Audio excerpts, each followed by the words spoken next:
next health programs, we'll be talking about a very important health program, which is polio eradication. Okay, and end game strategy.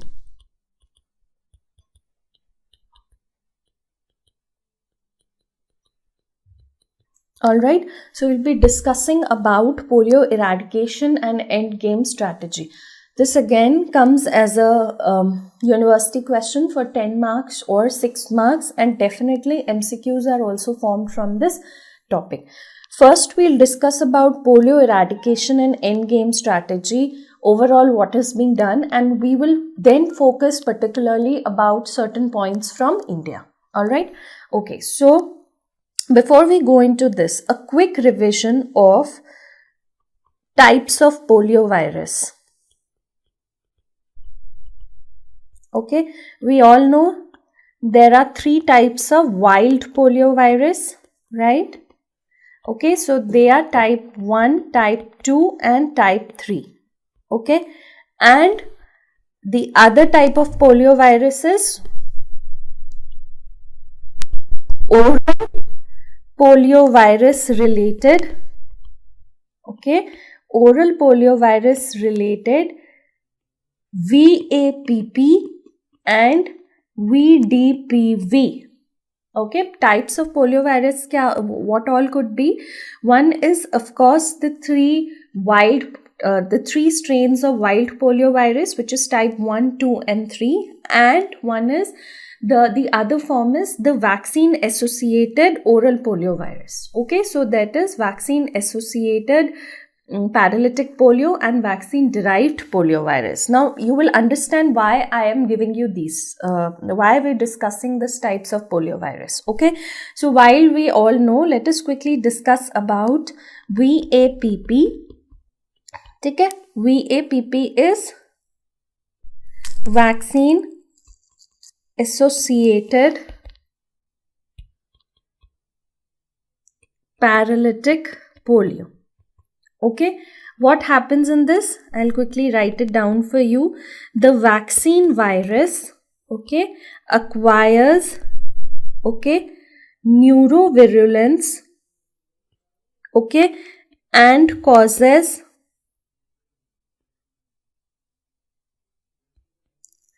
in paralysis in vaccine recipients and close contacts. Okay, so what is VAPP? Vaccine associated paralytic polio. In this, what happens? Vaccine virus acquires neurovirulence and causes paralysis in vaccine recipients and close contact. Okay, both the forms that we'll discuss, vaccine associated paralytic polio and vaccine derived polio virus, are all associated with oral polio virus vaccine, oral polio vaccine. Okay. Okay, next is what? Next is vaccine derived poliovirus. Okay, what am I writing? Vaccine derived poliovirus. Okay, इसमें क्या होता है? It's almost the same thing, but there is a speciality about vaccine derived poliovirus. You'll come to know that. Okay, so here what happens? Vaccine virus acquires the virulence and transmissibility. Okay, vaccine virus acquires the virulence and transmissibility characteristics of wild virus. Okay, following what? Following prolonged multiplication, okay, in the gut or community. This we've discussed a little bit earlier also when we were talking about vaccines, when we had discussed about oral polio vaccine and injectable polio vaccine. We're discussing it again here to understand the concept of polio eradication and endgame strategy. Okay? So VAPP is simply vaccine virus acquires neurovirulence and causes paralysis in vaccine recipients in close contact. The vaccine derived poliovirus is important because it is transmissible in nature. Okay, that is its most important point. And vaccine derived poliovirus may we have three important types. CVDPV. This is the most important one. Okay, what is this? This is the circulating VDPV. Okay, this is responsible for outbreaks. Okay, so circulating VDPV, we have IVDPV, which is immunodeficient VDPV. Okay, so this type of vaccine derived poliovirus will be isolated from immunodeficient people. Okay, and the third is AVDPV. AVDPV matlab ambiguous VDPV, where the cause might not be known. Okay, so please understand this. We just spoke about the types of poliovirus. There are 3 strains. Okay, and we have discussed about the vaccine associated paralytic polio and vaccine derived poliovirus. Okay, so oral poliovirus या oral poliovirus vaccine, OPV vaccine related, there are 2 things, VAPP and VDPV. So you should know this. Out of this, CVDPV is very important, okay, because it has the potential to cause outbreaks. इसमें से जो the MCQs that come from this is that what is the most common cause of vaccine associated paralytic polio? Which strain? It is P3. Okay. Next point. Most common cause of vaccine derived poliovirus is, what is the P2. Now CVDPV. Basically, you will realize the importance of polio eradication and endgame strategy. Abhi I have written that most common cause of VAPP is P3 and most common cause of vaccine derived poliovirus is P2. Okay. Okay. So this was about that. We have something known as vaccine associated paralytic polio and vaccine derived poliovirus. Okay. The cause of them, VAPP is P3 and vaccine derived poliovirus is P2. Now let us start with our main topic, which is polio eradication and endgame strategy. Okay. Now this eradication, okay, and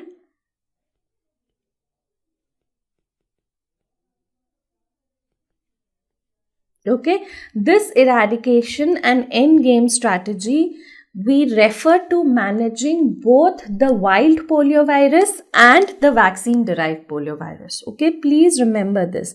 This refers to both. When we adopt this strategy, we are trying to manage both, or we are trying to cater to both wild, okay, and vaccine derived poliovirus.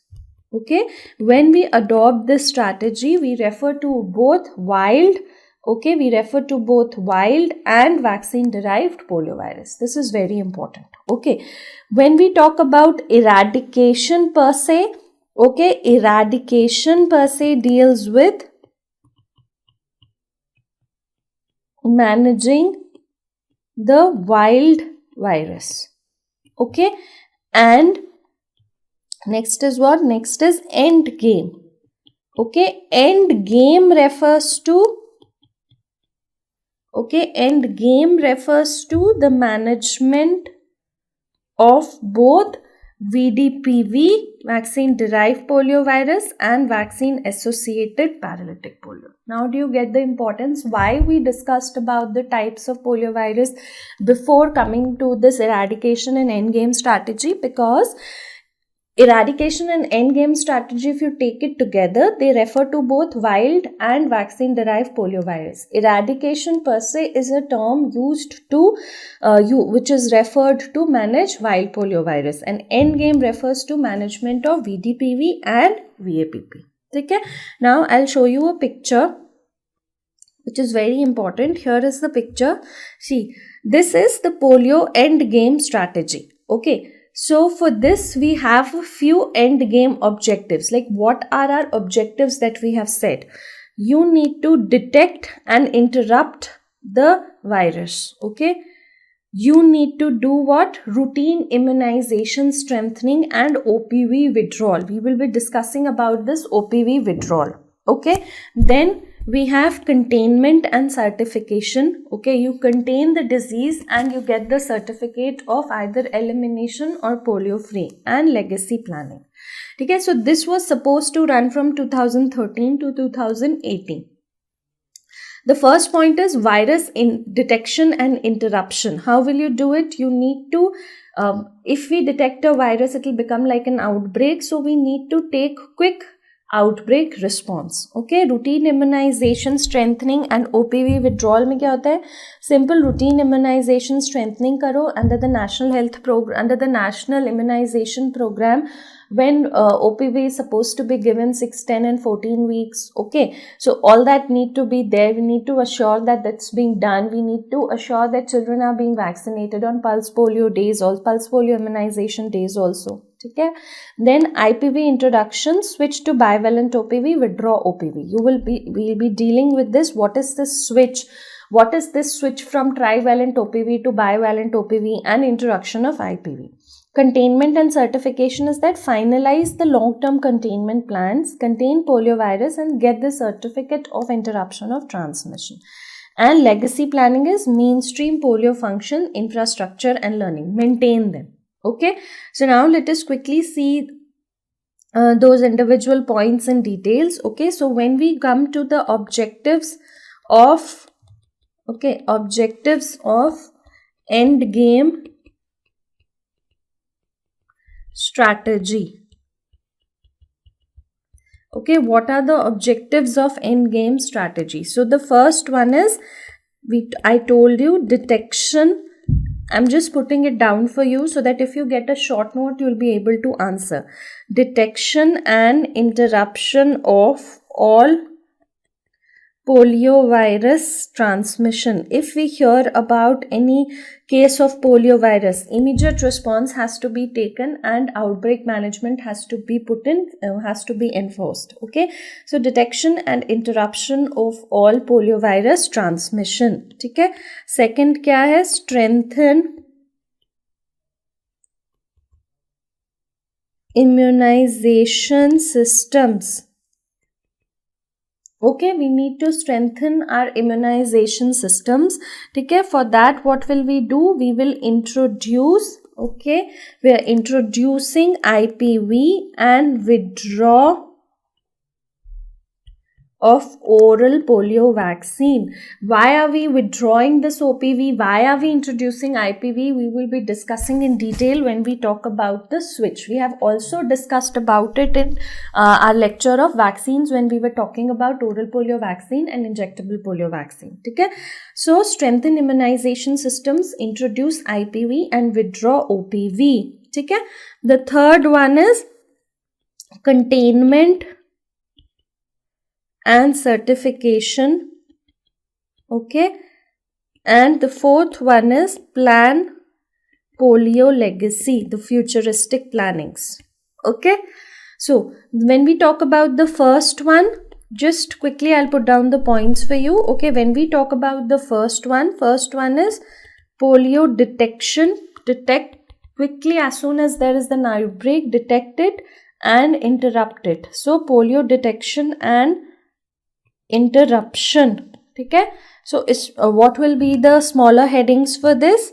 Okay, for that you will do that, we will stop all wild poliovirus transmission. It was intended to be stopped by 2014 only. Okay, to stop all wild poliovirus transmission. Polio is still endemic in 7 countries. Okay, so we wanted to stop all wild poliovirus transmission.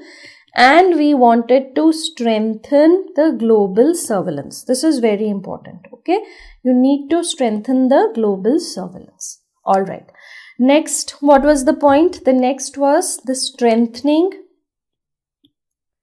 Okay, strengthening of what? Strengthening of immunization systems. Okay, how will you strengthen immunization systems? You should maintain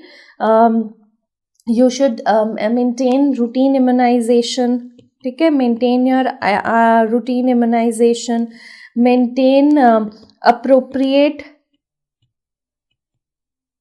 SIA activities, okay, or SIA schedule, which is supplementary immunization activity schedules, those pulse polio days, the sub-national immunization days, okay. Then prevent and respond to an outbreak, okay, prevent and respond immediately to an outbreak. All right, so this is it. Then what is my third what is my next step? The next step is, okay, in this only strengthening immunization system only, we will be talking about the concept of switch, that we'll be discussing next, okay. And then my third point is obviously implementing, okay, implementing what? Implementing containment measures, okay, implementing containment of polio virus and certify world as polio free. Now, how will we certify any area polio free? I am writing it down for you. For most of the diseases, it's the same, okay, which is absence of any wild polio virus for a minimum, okay, absence of any wild polio virus for a minimum of 3 years in all countries of the region. Okay, here we are talking about, suppose, implementing containment of polio virus and certifying world as polio free. So we know that world is divided into WHO specific regions. Okay, so for any WHO region, okay, for any WHO region to be declared what? For any WHO region to be declared polio free, what is the criteria? It is that absence of any wild polio virus for a minimum of 3 years in all countries of that region. Even for a particular country to be called as polio free, if suppose the last case is detected today, next case there should not be any case detected for at least 3 years from the last detected case. Then only we can say that that region is polio free, okay. So this is very important. And also in this you will see that you should have proper, the last point is you must have proper or you could write completion of phase 1 biocontainment activities, like you've been able to contain the virus, okay. So completion of phase 1 biocontainment activities for all facility based wild poliovirus stocks, okay, this is important. And the last one is legacy planning. What comes in legacy planning? Legacy planning involves basically maintenance of the infrastructure, okay, funds, manpower, okay. You can use the knowledge from the existing program to also control other health problems, okay. So this, the first part that we've discussed is simply we've spoken about polio eradication and end game strategy. We're trying to do 4 things. We are trying to interrupt wild poliovirus transmission. We are trying to strengthen our immunization systems, in which we need to talk about the concept of switch.